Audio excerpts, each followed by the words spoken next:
കെഎംഎമ്മിന്റെ വികസനത്തിനായി തൊഴിലാളികൾ ഒന്നിച്ചു നിൽക്കണമെന്ന് മുഖ്യമന്ത്രി VD. Satheesan. Titanium complex employees കോൺഗ്രസിന്റെ നവീകരിച്ച INTUC ഭവൻ ഉദ്ഘാടനം ചെയ്യുകയായിരുന്നു മുഖ്യമന്ത്രി. വിദ്യാഭ്യാസ അവാർഡ് ദാനം, ആദരവ് എന്നിവയും സംഘടിപ്പിച്ചു. ടൈറ്റാനിയം കോംപ്ലക്സ് എംപ്ലോയീസ് കോൺഗ്രസ് INTUCയുടെ നവീകരിച്ച INTUC ഭവനാണ് മുഖ്യമന്ത്രി ഉദ്ഘാടനം ചെയ്തത്. കെഎംഎമ്മിന്റെ വികസനത്തിനായി തൊഴിലാളികൾ എല്ലാവരും ഒന്നിച്ചു നിൽക്കണമെന്ന് അദ്ദേഹം പറഞ്ഞു.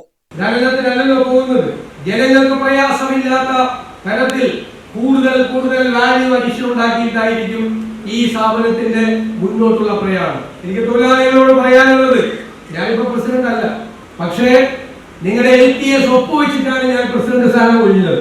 ആ ഒപ്പുവെച്ച LTS എത്രയും പെട്ടെന്നുള്ള നടപ്പാക്കും എന്ന ഉറപ്പുകൂടി ഞാൻ നിങ്ങൾക്ക് നൽകുകയാണ്. എല്ലാ ട്രേഡ് യൂണിയനുകളും അംഗീകരിച്ചിട്ടാണ് ഇതിൽ ഒപ്പുവെച്ചത്.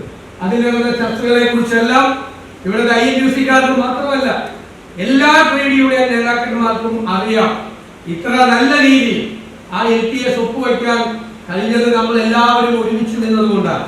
എനിക്ക് എല്ലാ ട്രേഡ് യൂണിയനോടും പറയാനുള്ളത്, ഈ സ്ഥാപനത്തിന്റെ ഉയർച്ചയ്ക്ക് വേണ്ടി എല്ലാവരും കൈകോർത്ത് നിൽക്കണം, ഈ നാട് ഒരുമിച്ച് നിൽക്കണം. പ്രിയങ്കരനായ MLA നമ്മുടെ മന്ത്രി കൂടിയാണ് ഇപ്പോൾ ശ്രീ ഷിബു ബേബി ജോൺ, നമ്മുടെ MP ഉണ്ട്. മിനറൽ പോളിസി കേന്ദ്രവുമായി ബന്ധപ്പെട്ട പോളിസിയാണ്. നമ്മുടെ MP-യുടെയും MLA-യുടെയും സജീവമായ പരിശ്രമം കൂടി ഈ സ്ഥാപന മന്ത്രിയുടെയും കൂടി സജീവമായ പരിശ്രമം ഈ സ്ഥാപനത്തിന്റെ ഉയർച്ചയ്ക്ക് വേണ്ടി ഉണ്ടാകും. R. ജയകുമാർ അധ്യക്ഷത വഹിച്ചു. R. ശ്രീജിത്ത് സ്വാഗതം പറഞ്ഞു. മന്ത്രി PC വിശ്വനാഥ് വിദ്യാഭ്യാസ അവാർഡുകൾ വിതരണം ചെയ്തു. നിയമസഭാ സാമാജികനായി 25 വർഷം പൂർത്തിയാക്കിയ മുഖ്യമന്ത്രിയെ മന്ത്രി ബിന്ദു കൃഷ്ണ ആദരിച്ചു. മന്ത്രി ഷിബു ബേബി ജോൺ മുഖ്യപ്രഭാഷണം നടത്തി.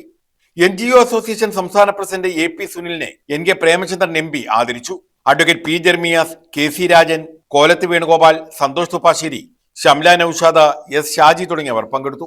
News bureau, Chavara.